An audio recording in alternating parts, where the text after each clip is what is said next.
जनतेच्या भावनांशी खेळणं म्हणजे मोठी गद्दारी. उदयनराजे भोसले यांची शरद पवार यांच्यावर टीका.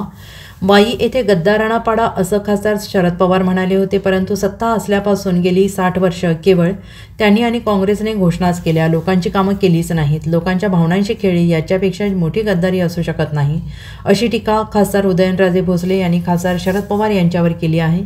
सातारा येथे अनंत इंग्लिश स्कूल येथील मतदान केंद्रावर खासदार उदयनराजे भोसले, कल्पनाराजे भोसले, दमयंतीराजे भोसले यांनी मतदानाचा हक्क बजावला आहे. यानंतर उदयनराजे यांनी माध्यमांशी संवाद साधला. उदयनराजे म्हणाले, विनोद तावडे यांचे चारित्र्य हनन करण्यासाठी जाणीवपूर्वक रचलेलं हे षडयंत्र आहे. एखाद्या रूममध्ये बसलेले असताना पैशाची बॅग ठेवून फोटो काढायचे, हे सगळं नियोजित आहे. राजकारणात प्रत्येक वर्षापासून असले प्रकार सुरूच आहेत. लोकांचा राजकारभारात सहभाग असावा असे विचार मांडणारे छत्रपती शिवाजी महाराज हे एकमेव होते. त्यांनी लोकशाहीचा पाया रचण्याचं काम केलं. त्यांना अभिप्रेत असणारे लोककल्याणकारी राज्य झाले पाहिजे, परंतु स्वातंत्र्यानंतरच्या काळात सत्ताधारी काँग्रेसने फक्त अनेक घोषणा केल्या. घोषणा फक्त मते मिळवण्यासाठी होत्या. त्यांच्या 60 वर्षांच्या काळात कोणतीही कामे झाली नाहीत की चांगली धोरणे राबवली गेली नाहीत, परंतु लोकांना प्रगतीच्या मार्गाने जायचं आहे. हाताचा पंजा सत्ता असताना काही करू शकला नाही. तुतारीने केवळ पोकळ घोषणांचा गाजावाजा केला आहे. मशालवाल्यांना तर त्यांना काय काम आहे केलंय, मशाल घेऊन ते शोधावं लागत असल्याचा टोला त्यांनी लगावला आहे. उभा असणाऱ्या सर्व जे काही उमेदवार आहेत ह्या पूर्ण महाराष्ट्रात, त्यांना मोठ्या प्रमाणावरती प्रतिसाद मिळत आहे, हे आवर्जून या ठिकाणी सांगावंसं वाटतं. आणि हा प्रतिसाद केवळ तो मिळतोय तर त्याचं मूळ कारण म्हणजे की लोकांना झालं म्हणजे कामं दिसतात.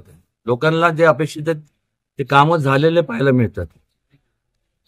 ह्या उलट आपण बघतोय महाविकास आघाडी, तुतारी चिन्ह असेल, मशाल असेल, त्यानंतर अजून हाताचा पंजा असेल. मला सांगा ना, पंजाच्या तर बाबतीत काय बोलायचं. त्यांच्याकडे होतं तेव्हा त्यांच्या ऐन पीक जेव्हा जो पक्ष होता त्यांनी काय केलं नाही. आणि मशालीच्या बाबतीत म्हणजे त्यांची मशाल घेऊन शोधावं लागतं की बाबा त्यांनी नेमकं काम कुठं केलंय, एक पण काम नाही. आणि तुतारी तर वा, एवढ्या वर्ष पवार साहेबांनी तर नुसतं घोषणाबाजी आणि ती खिरापत केली, त्याची तुतारी वाजवली, आम्ही हे करणार ते करणार, केलं काय.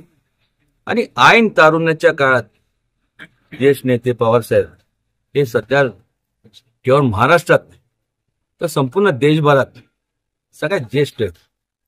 आणि ज्यांनी ऐन तारुण्याच्या काळात ज्यांनी केलं नाही, आज त्यांच्याकडनं अपेक्षा करणं म्हणजे मला वाटतं त्यांच्यावरती अन्याय केल्यासारखं होईल, हे आवर्जून या ठिकाणी सांगावंसं वाटतं. आणि महायुती पुन्हा मोठ्या मताधिक्याने सत्तेत येणार आणि जास्तीत जास्त अजून वेगाने लोकांची सेवा करणार. Bureau report, SBN Marathi, Satara.